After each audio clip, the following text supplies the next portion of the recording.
Does the idea of planning a full homeschool year of lessons overwhelm you? If so, I encourage you to spend the next 15 minutes with me as I walk you through exactly the steps I take over the last 20 years. I was going to say 18, but it's 20 years of planning our homeschooling with a planning system framework that has made all the world's difference for our family. I'm Dolly Freeman, host of the Charlotte Mason Mastery Show, and I'm a self education expert, having already raised and graduated three of our four children who became self educating between grades 4 and grade 6. And so the big part of that result stemmed from what I'm about to share with you and how these 5 steps easily and naturally raised habits in our children of responsibility, dependability, with accountability there, and the self management and self directions. Now, when I started to plan my full year of homeschooling, I had no idea I was going to be forming these habits naturally. But the truth of the matter happens is because I was so intentional about the ideas that I was giving to our children, I found out that our readers were naturally navigating towards taking ownership of their grade notebook and made it easier for me. I did not expect it. I was overjoyed with it. And of course, I encouraged it from that point on with every one of our children.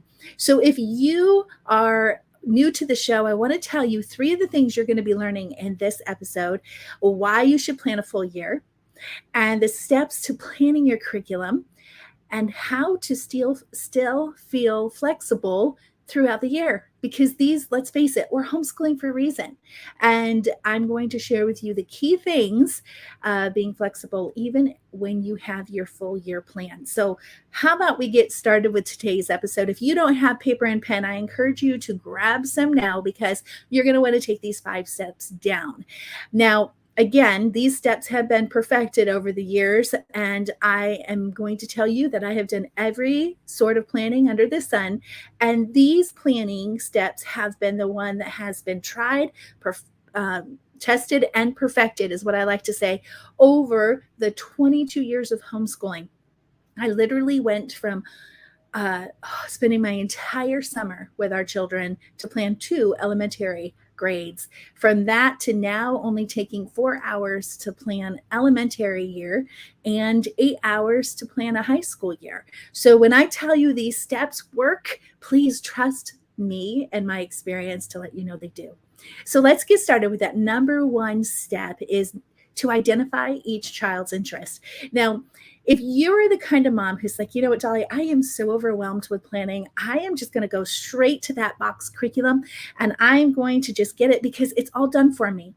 I have multiple ages and multiple skills. I don't have time for this. And I get it.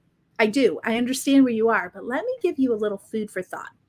If this is your multiple years of homeschooling and not your very first one, you can probably relate to what I'm about to say.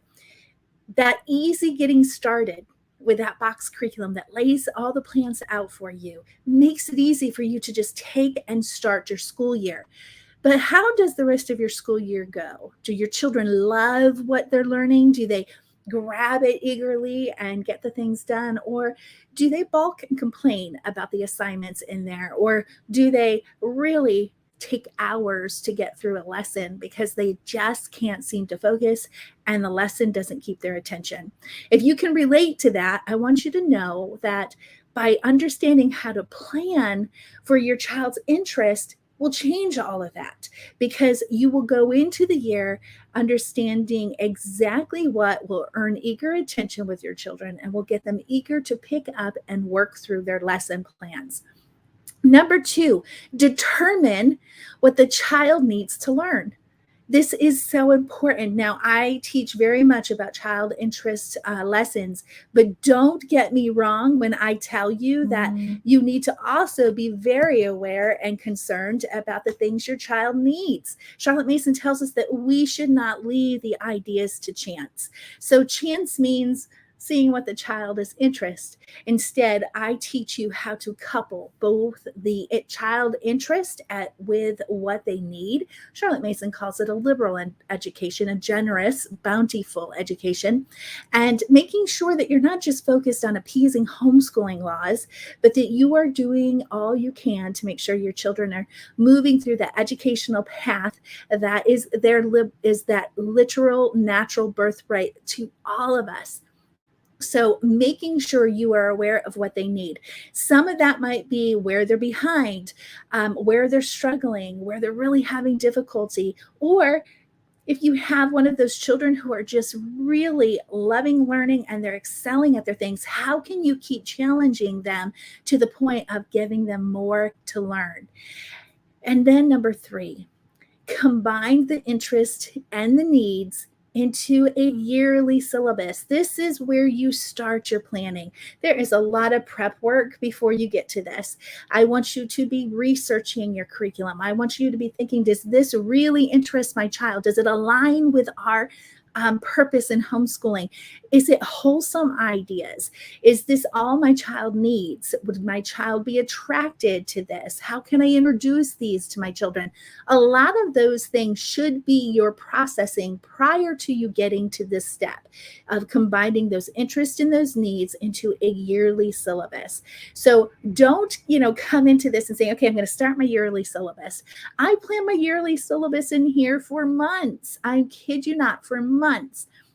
And then when I know that I have selected the best of what I know at that time, I go ahead and I start purchasing it and filling out that yearly syllabus when I've committed to those ideas. I still don't move on to number 4. Number 4 is crucial to laying out a productive school year, ensuring that you do not leave ideas to chance, ensuring that life doesn't get in the way, ensuring that you are not making emotional decisions because life is happening to us homeschooling moms more than we can keep up with, and ensuring that our children know what to do. We are in all pulled in all different kinds of directions. Our children oftentimes don't have that motivation and learning because mom doesn't have the focus to stay where it needs to happen because we're pulled in too many places. So by giving them exactly their next step for every day of the year, they can quickly and easily, if they're a reader, just start with those lessons and move forward and earn themselves extra time.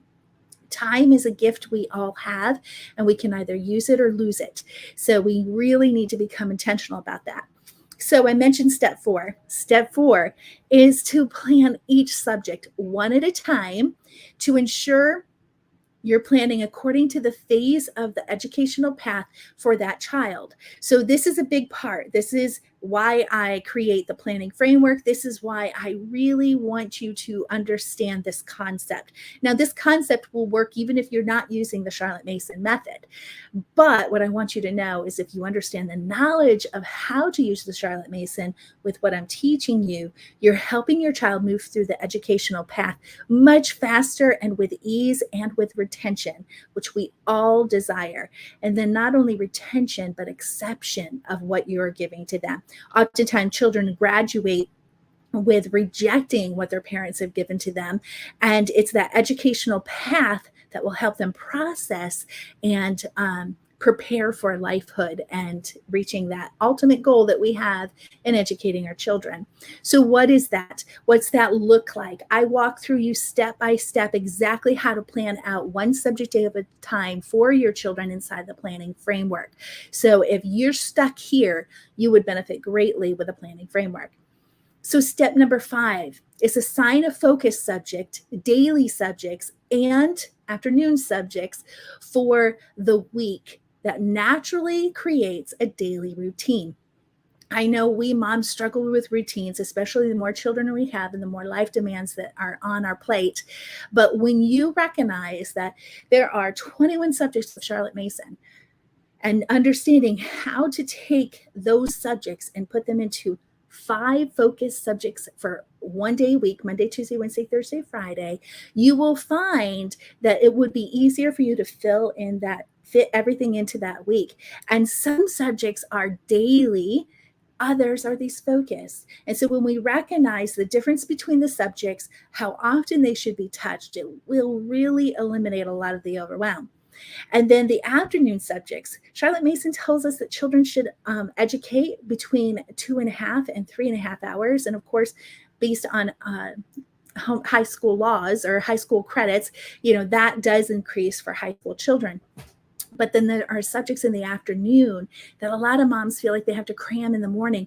But if you understand that education is a life, right? And it's not just in these few hours of a day, that we are really spreading a purposeful ration of knowledge throughout the day that is our children's natural birthright, and allowing them to do that. And so when you get very intentional about these, what's going to happen is you're going to eliminate those emotions in the moment, and you're going to be becoming very intentional about making sure our children's earnest attention is being fed with wholesome ideas that line up with the soul end of education that Charlotte Mason teaches. And then also, it'll make sure that you eliminate those chances of the wrong ideas, because we're just too tired, we're weary from all the demands, and it helps us to become intentional. So with those 5 steps leading your way, you might be saying, okay, Dolly, but how do I still feel like I can be flexible if I'm this rigid? Well, it all comes with a mindset. Life happens. I say that to you. This past school year, when we first started, I lost my sister and my daddy, and in 34 days. You talk about flexibility being needed. We needed it. And there were days that Manoa just could not concentrate on the lesson plans, even though they were done. And so we had to be a little flexible. Sometimes we went to the subject, sometimes we didn't. But here we are at the end of the school year. And if I can tell you, we are nearly done with everything that I assigned. And we did not work long periods of time in trying to catch up. It was within those flexibilities of saying, okay, this book is required. This book must happen because it aligns with that end goal for this year that will move you through the educational path. And then making sure that our children are aware with the things that they might be behind in. Manoa started the school year only being able to write about 4 to 6 sentences.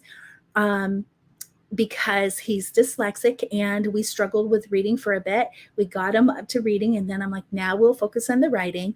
And now he's ending the school year writing a couple paragraphs with confidence. Now, I let him, and if your child's behind, I let him go in here. How do you spell? Because I want him to write the words correctly. And so that is his aid along the way of writing. But he's really good at being able to articulate and communicate his thoughts. He just needs the confidence to know that he can write those thoughts as best as he can. So there are those flexibilities. And the key is you need to be thinking these 3 questions. And this is a bonus for you showing up and watching all the way to the end. So if you still haven't gotten your piece of paper yet, you want to grab it now. Charlotte Mason tells us if we can answer three questions, queries is what she says. If we can answer 3 questions, we will eliminate 3/4 of lost time and wasted energy in our homeschooling lessons. So if this is important to you, you're going to want to write these down. Number 1, why should a child learn at all? Why should they learn? And if you can answer that question in those times where you need some flexibility, you can easily be able to go to this next one. What should they learn?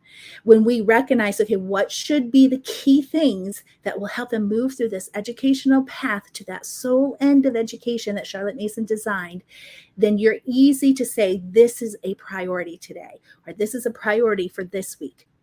And then number 3 is how should they learn it?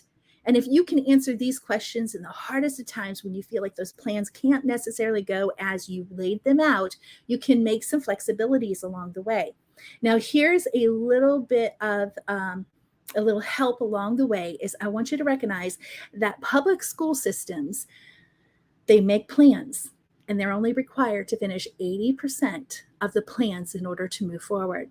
So if you realize that, and if you lay out an entire homeschool year and you work through those priorities of those things of why should they learn it at all, what should they learn, and how should they learn, you will able to say, okay, this 20% are things we can put aside, and that'll help you to become more flexible on those days that need it. But more importantly, it will help you to become very productive on the days that priority is your homeschool hours. So I hope that has equipped you to be able to say, you know what, maybe I'll give this planning a whole year a try. Now, let me just tell you that right now going on is an opportunity for you to save $100. And forgive me, I was a little behind here. $100 on my planning framework. My planning framework goes step by step exactly how to do this. There's no guesswork involved. And I walk you through how to design your homeschooled years and knowing exactly what it is that you want. Charlotte Mason says that we should design, and a mother should be able to lay out exactly what she conceived in her brain for her children. So I teach you how to design your homeschool, and then how to, number two, structure your homeschool lessons. And that is just getting that big picture down into understanding exactly what needs to happen for the subjects and for the days and all of that. And then I take you into the assign, where I walk you step by step of how to put out your lesson plans for that unique child, for that unique subject. You really will benefit and eliminate years and years of figuring out how to plan a full year. I say that because it has done that for me, and I know it will do it for you. I've made it completely no guesswork. So if that's of an interest to you, go to the planningframework.com, check it out. And what's more important, I want you to jump in on it before you start planning. I really love to help moms shortcut what they're doing, and that's a great opportunity for you to do that. I'm going to take a minute and say hello in the comments. Hello, Elizabeth. It's so nice to have you here. Yes, I know it seemed like it's been forever since we saw each other in Pigeon Forge, so it was nice to see you here. And Shannon asked the question, what if using unit studies and doing integrated learning rather than separate subjects? So Charlotte Mason has 21 subjects, and those 21 subjects are brought in together with how to actually put in your focus subjects in a way that you're hitting all of that liberal education, that ration of knowledge that she suggested, to be sure that the sole end of intellectual, spiritual, moral, and physical are all designed into a child's education. And so unit studies, yes, unit studies do have some of these different subjects all pulled together. But what you will find is that the key is making sure your children are actually thinking through their lessons and not just getting it done and then never thinking about it. So as long as your unit studies are doing that, that's key. And this is why a lot of times box curriculum fails us, because it's just about getting the checklist done versus really making sure our children are thinking about what the ideas are that we put in front of them. So that is key. The key thing here, unit study or integrating learning, the fact of the matter is you are in charge of the curriculum. Charlotte Mason's the method to a way to the end. And so what you decide to put in there is exactly doable. So think about through those things. All right, you all, thank you for showing up. I promise that I keep these short so that you can consume them. So I'll look forward to seeing you next week, same time, Wednesday at 3 p.m. on Facebook and YouTube. Until then, bye for now.